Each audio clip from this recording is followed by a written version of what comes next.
সেই কি একটা ঘর আল্লাহ বানিয়েছেন, যেখানে প্রবেশ করলে আগে মাথার চামড়া উঠে যাবে।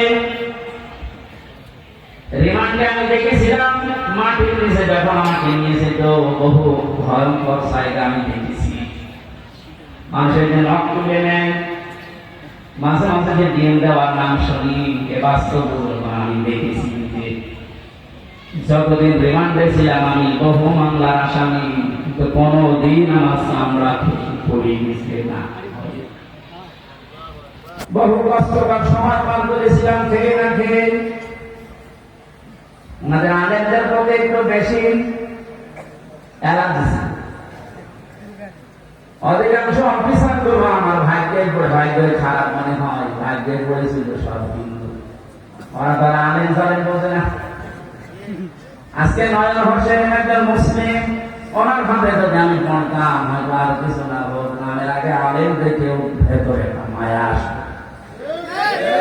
আমার অফিসার পড়েছে সুব্রত বালা, নাম শুনতে বলা যাচ্ছে আল্লাহর প্রশ্ন, আমার প্রশ্ন। ওর মনে তার আমার প্রতি কোনো মায়া দেয় নেই, তারপরে উপর থেকে যা বলেছে তাই করবে। বহু ভয়ঙ্কর কষ্টের ভেতরে দিন পার করেছিলাম, কিন্তু আমার চামড়া উঠে যায়নি। কিন্তু আয়াতটা পড়ার পরে আল্লাহ জানিয়েছেন নাজ্জাতাল লিশাওয়া, এমন একটা ঘর আমি বানিয়েছি রাজা, এখানে ঢুকলে আগে চামড়া খসে যাবে। কি ভয়ঙ্কর হতে পারে আপনি বলেন? তাদেরকে জাহান্নামে লাশা ডাকবে,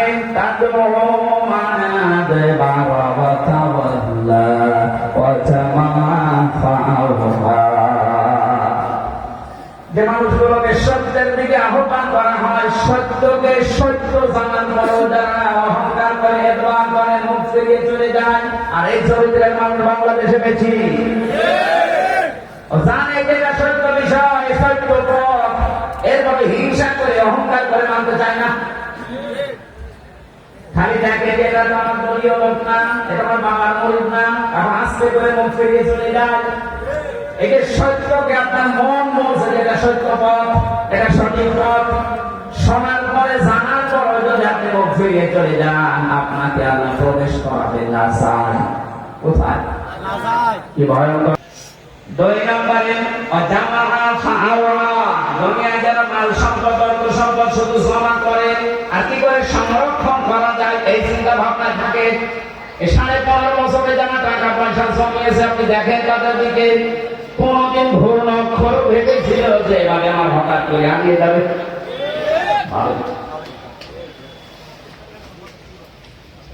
যারা জমা করেছেন বৈধ অবৈধ না দেখে শুধু জমিয়েছেন, আর কি করে সংরক্ষণ করা যায়, এটা স্থায়ী করা যায়, সেই চিন্তা ভাবনা করে শুধু স্থায়ী করার চিন্তা। দেশে জায়গা নেই, বেবড়া বানিয়েছে, সুইস ব্যাংকে রেখেছে টাকা। অনেকের কত টাকা আছে নিজেও জানে না। এখন দেশে দেশে মানুষ ধরা পড়েছে, দেখছেন না? বাংলাদেশের ভেতরে টাকা, ফ্রিজে টাকা। একটা মানুষের চলতে কত টাকা লাগে বলেন তো? এই যে দরবেশ, কি হবে তারা টাকা দিয়ে বলেন? এখন তো ঠিকই পয়সা দিন খাচ্ছে। এত টাকার মালিক বাংলাদেশে, ধনীর তালিকায় ছিল 1 নম্বরে, অথচ আদালতে তুলতে গেলে মানুষটাকে ডিম মারছে। কত বড় রাগ হলে আদালতে তোলার সময় মানুষের লাথি মারি বলেন। আমরা তো নিয়েছিলাম আদালতে, আমাদেরকেও নিয়েছে ওইভাবে মাথায় ধরে দিয়ে হাতে মেনকাপ দিয়ে মানুষের ছাগল গরু নিয়ে যাচ্ছে। আমি দেখেছি যে অফিসার গুলো আদালতে তোলার সময় আসতো, এই প্রশাসনের এই মানুষগুলো চোখের দিকে তাকিয়ে দেখেছি, ওরা মনে মনে কাঁপতেছে। ওদের শুধু উপরে নির্দেশ আর হাত বাতা ছিল, এই জন্য কিছু করতে পারে নাই। নাম নিতে এখন আর বাধা নেই। যারা থানায় বহু অফিসারকে আমি পেয়েছিলাম মুসলিম, ওরা নিজেরা আসলে করে যায় নামাজ নিয়ে এসে আমার বলতো আমি নামাজ পড়িনি। নিজেদের হালাল টাকা, অবৈধ টাকা না, জানে যে অবৈধ টাকা নিয়ে করতে যাবে না। নিজেদের বেতনের টাকাগুলো দিয়ে গরিব মানুষ টাকা দিতে পায়। ওখান থেকে একটা ছোট্ট রুটি ছোট্ট পাউরুটি এগুলো সারাদিন কিছু খানি খান। কঠিন বিপদের সময় যে মানুষগুলো সাহায্য করেছিল, বিশেষ করে আমার আব্দুল আলিম কারাগারের ভেতরে এবং ওই গারদখানায়, ওই মানুষগুলোর জন্য এমনিতেই মন থেকে কান্না চলে আসে। দোয়া করি আল্লাহ তুমি তাদেরকে সর্বোচ্চ জায়গায় পৌঁছে দাও, তাদের জীবনের অভাবগুলো দূর করে দাও। যে চরিত্রটার কথা বললাম আছে বাংলাদেশে, আপনি মিলান যাদেরকে সত্যের পদে ডাকা হলে আবার প্রাণ করে চলে যায়, আর যারা শুধু সম্পদ জমা করে আর হিসাব নিকাশ করে কত হচ্ছে, এই চরিত্রের মানুষ দেশে আছে না নেই? এখানে বলেন এই মানুষগুলো আমরা দাঁড়াবো আল্লাহর সামনে। আমি তো বললাম আমার 16 দিনের হিসাব এখন ঠিক হয়নি, আর আপনার 16 বছরের হিসাব কি করে ঠিক করে দিতেছে। এইটার হিসাব আসলে মানুষের জীবন পাল্টানো সহজ। ওই যে মক্কার লোকগুলো যারা মানুষ খুন করতো, জেনা করতো, মানুষের সম্পদ চিন্তাই করতো, ওদেরকে যখন নবীজি এই ভয়টা তৈরি করেছিলেন যে জবাব কিন্তু দেওয়া লাগবে, এই মানুষগুলো এত পরিবর্তন হয়ে গেছে, যারা নারীর ইজ্জতের জম ছিল তারা নারীর ইজ্জতের পাহারাদার হয়ে গেছে। আমরা এই দেশে এইটাই করতে চাই, কিন্তু এটা করার জন্য যেটা লাগবে কোরআন, এটা বাদ দিয়ে মানুষের চরিত্র সংশোধন করা সম্ভব না। এইটাই আমরা চাচ্ছি। সামনে আসে পারবো না নয়, মানুষগুলো যারা চিন্তা করে, রাহাজানি করে, যারা সেনা করে, মদ খায়, এই মানুষগুলোর ভেতরে জবাব দেওয়া লাগবে। এই টেন্ডেন্সি যদি আমরা এই সমস্ত অনুষ্ঠানগুলো করে করে ঢুকিয়ে দিতে পারি, যারা চিন্তায় করছে তারাই সম্পদের পাহারাদার হবে ইনশাআল্লাহ। নবীর যুগে যারা হয়েছিলেন তারা তো মানুষ না ফেরেশতা? তারা যদি হতে পারে কোরআনের দ্বারা, আমরা পারবো না ইনশাআল্লাহ? ইনশাআল্লাহ। দুইজন এক জায়গা কিয়ামতে আপনি দাঁড়াবেন সর্বপ্রথম আল্লাহর সামনে, কয়জন করে? একজন আইডি বলেন একজন করে। এখানে আমি 8টা শিক্ষা নিয়ে আসতে চেয়েছি। প্রথম নম্বরে আপনার জীবনে যেন একটা ধাক্কা লাগে না, আমি একটু থেমে যায়, আমি কি নিয়ে হাজির হচ্ছে, এখনই যদি সব বন্ধ হয়ে যায়, আমার তো এখনই দাঁড়ানো লাগবে। দ্বিতীয় নম্বরে কত মানুষ আমাদের ভারত, বাংলাদেশ, পাকিস্তানে বহু জায়গায় আমি ঘুরেছি, মানুষের ভেতরে এই টেন্ডেন্সি, এই বিশ্বাস, এই কথা কে যেন ঢুকিয়েছে, কোন চিন্তা নেই কিয়ামতের ময়দানে বাবা আছে। এরকম বিশ্বাস নেই। রাজশাহী, রংপুর এই সমস্ত বিভাগগুলোতে একটু কম আছে, এগুলো বেশি চট্টগ্রাম, সিলেটে ওরা এত ভক্ত বাবা, আমার মনে হয় রাসূলুল্লাহকে অত ভালোবাসে না। এখান থেকে আমি যেটা নিয়ে আসতে চেয়েছি, আল্লাহ বলেন কিয়ামতে একা একা দাঁড়াবে, কেউ থাকবে না। তাহলে কথা দিয়ে যারা আপনাকে ধোঁকা দিয়ে বোকা বানাচ্ছে, আর এগুলো তৈরি করার জন্য সবচাইতে বড় ব্যবসার জায়গা এই মাজার। 48,000 মাজার এখন এই দেশে সরকারি জরিপে। একটা মাজার দেখান সেখানে শরীয়তের বিরোধী কাজ নেই, একটা দেখান। নবীজি জানিয়েছেন লা তাত্রাখিদুল কুবুর মাসাজিদা, কবরকে সেজদার জায়গা বানিও না। অথচ অধিকাংশ মাজার থেকে সেজদা দেয়। বলেন মাজার পাকা করা নিষেধ, মোজাইক করা নিষেধ, টাইলস লাগানো নিষেধ, অথচ গরু ছাগল মরে গেল 3 তালা হচ্ছে কবর।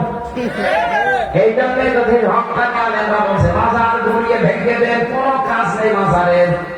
মাজারের যদি একটা সম্মান থাকতো, নবীজির জামাই হযরত ওসমানকে দেখে আসলাম, কবর জান্নাতুল বাকিতে পড়ে আছে, একটা পাথর দেওয়া মাত্র, কিচ্ছু নেই।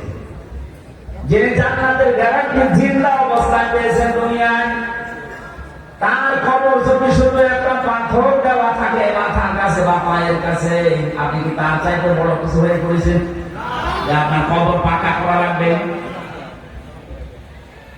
এগুলো যারা করছে বা করবে, এক কথা বলছে সব ব্যবসা,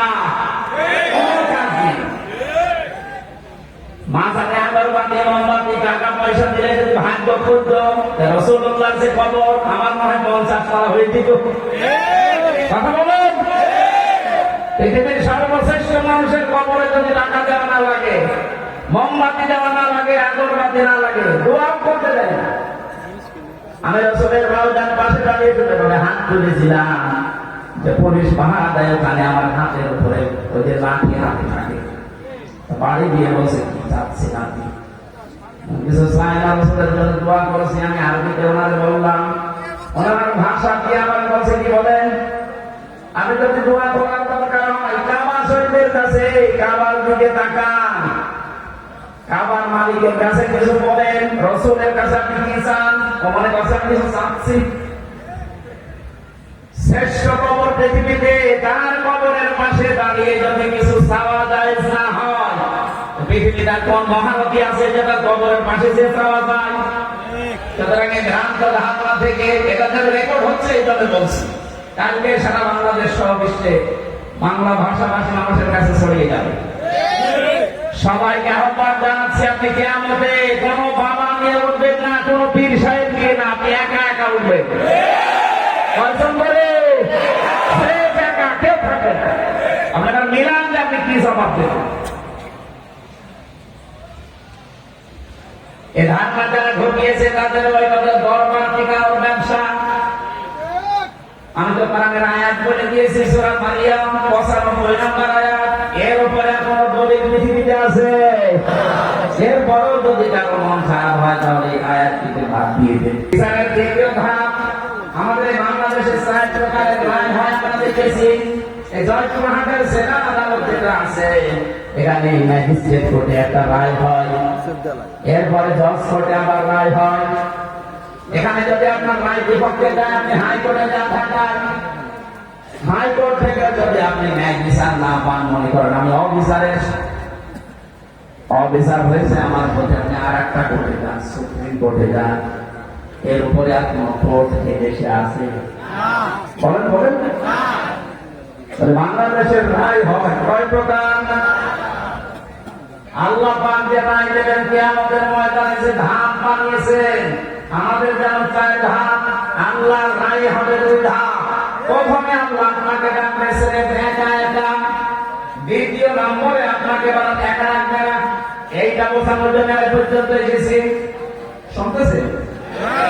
কিয়ামতে এবার আল্লাহ মানুষকে, প্রতিটি মানুষকে ডাক দেবে, ইয়াউমা নাদউ কুল্লা উনাসিন বিইমামিহিম। সূরা বানী ইসরাঈল 15 নম্বর পারা 8 নম্বর পৃষ্ঠা 3 নম্বর লাইনে 72 নম্বর আয়াতের প্রথম অংশে আছে। এটা তাফসীরে ফি জিলালিল কোরআনে আছে। আমি বিশ্ববিদ্যালয়ে থাকাকালীন শত তাফসীর নিয়েছি, ইমামিহিমের শব্দের সাথে 42টার উপরে আমি লিখেছিলাম ইংরেজি সহ। প্রতিটি মুফাসসির আয়াতের ব্যাপারে এক কথা লিখেছে। আল্লাহ পাক বলেন কিয়ামতের ময়দানে প্রতিটি মানুষকে বিচারের দ্বিতীয় ধাপে আমি ডাক দেব তার নেতার সাথে। কার সাথে? বলেন বলেন। এবার আমার প্রশ্ন আপনার বিবেকের কাছে, এদিকে তাকান। প্রথম ধাপ তো শেষ, আপনি কি করবেন আপনি জানেন আর আল্লাহ জানেন। আমি তো বললাম আমার তা মিলানো সম্ভব হচ্ছে না। 16 দিকে আমি 16 বছর 32 বছর 45 বছর 60 বছর মিলাতে কি করে বলেন? আপনার তো এখনই কান্নাকাটি শুরু করা দরকার। ওই বিবেক যে আপনার মরে গেছে, এবার দ্বিতীয় ধাপে আসেন তো। আপনাকে বানানো একা ডাকবে না, অবশ্যই কোরআনের আয়াত সত্য 100 ভাগ না 98 ভাগ? 100 ভাগ। 100 ভাগ সত্য বিশ্বাস করেন তো?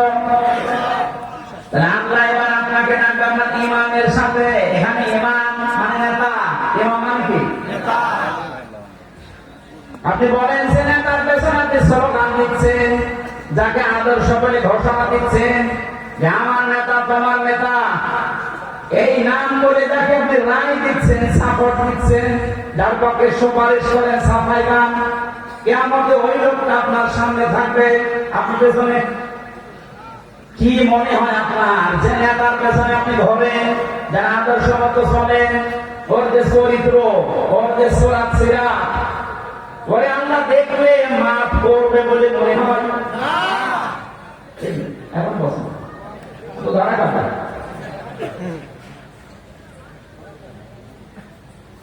আমি তামাশা করার জন্য বলি না, আমার ইমান থেকে বলছি।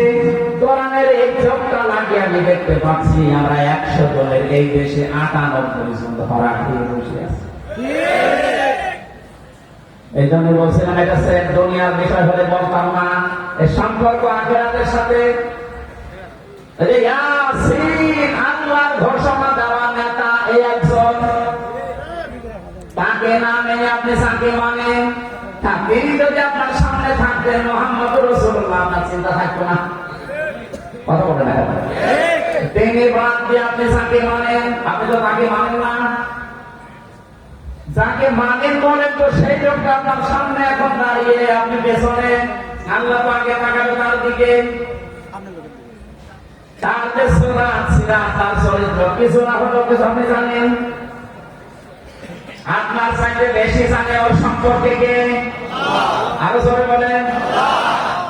নিজে নিজেই বলছেন যে না, ওর দিকে তাকালে আল্লাহর মাফ করা সম্ভব না, তা আপনার পর্যন্ত তো যাবেই না।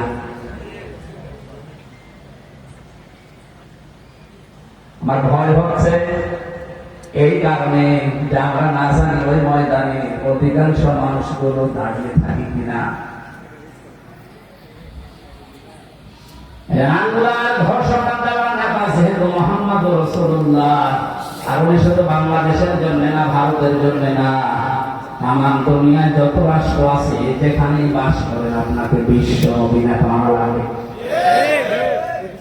এতদিন শুনেছেন যে ইয়াসিন সূরা পড়লে 10 কদম কোরআন পড়লে সওয়াব হয়, কিন্তু এর ভেতরে 83টা শিক্ষা আছে। আমি একটা একটা করে 5টা বললাম। 83টা শিক্ষা আপনার প্র্যাকটিক্যাল লাইফে জীবনে আগে সেট করা লাগবে। এরপরে আমি থেকে পড়ে গেলাম, নাকি হয়ে গেল, নাকি কি থাকবে কোথায়? নাকি তো থাকছে না ধরে রাখার জন্য। এমন একটা বিশ্বাস, এমন একটা কথা না, নাকি সব শেষ। কথা বলছেন? ধান দিয়েছেন কয়টা? 500। একটা ইয়াসিন হে নেতা, এটা একটা। এরকম কত আছে? বলেন বলেন। 500। কেন 500টা বলেন তো? আমি আবার শিক্ষিত মানুষদেরকে বলছি, এই যে নামাজ ফরজ না, বলেন না কেন? নামাজ পড়তে গেলে 13টা ফরজ লাগে, ভেতরে আর বাইরে মিলিয়ে। আমি ওসি সাহেবকে বলছি 12টা ফরজ আদায় করে উনি নামাজ পড়লো, একটা ফরজ আদায় করেনি, ওনার সওয়াব হবে কয়টা? কথা বোঝার পরে বলবেন ওনার সওয়াব কয়টা হবে? কিচ্ছু হবে না, 0, 0। এখন যদি বলে না, বাস্তবতার সাথে তো মিলছিলেন, তো 12টা করেছিলেন, তো 5টা সওয়াব দেন হবে। কারণ আপনি বাদ দিয়েছেন কি? বলেন বলেন। ওয়াজিব আছে 14টা, 13টা আদায় করেছেন, একটা আদায় করেননি, ওনার নামাজ হবে? নামাজ হবে, কিন্তু জরিমানা দেওয়া সচেতন হবে না। সচেতন মানে কি? জরিমানা। সচেতন মানে কি? তাহলে ফরজ যদি একটা বাদ যায় শেষ, ওয়াজিব বাদ গেলে হবে, কিন্তু সচেতনতা দেওয়া লাগবে, জরিমানা না দিলে ওইটা শেষ। বাকি আছে নামাজ ভেঙে যায়, নষ্ট হয়ে যায় 19টা কারণে। কয় কারণে? এর একটা কারণে যদি পাওয়া যায় 18টা ঠিক আছে, নামাজ থাকবে না, ভেঙে যাবে। আরো জোরে বলেন। এটা যেমন সহজ ভাবে বুঝলেন, নামাজের ভেতরে অমৌলিক কিছু জিনিস আছে যেগুলো না হলেও নামাজ হয়ে যাবে। সুন্নাত আছে 12টা, মুস্তাহাব আছে 70টা। এরকম ভাগ ভাগ করে আমি 2 রাকাত নামাজ পড়তে গিয়ে 60,000 মাসালা পেয়েছি। কয়টা? আমার মনে হয় এখানে 60,000 মাসালা সবাই জানা। 60টাই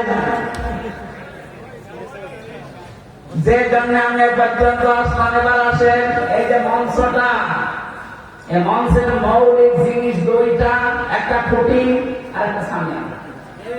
এই 2টা মৌলিক না, আসল উপাদান। এই 2টা না থাকলে কেউ মঞ্চ করবে? বলেন। অমৌলিক জিনিস আছে।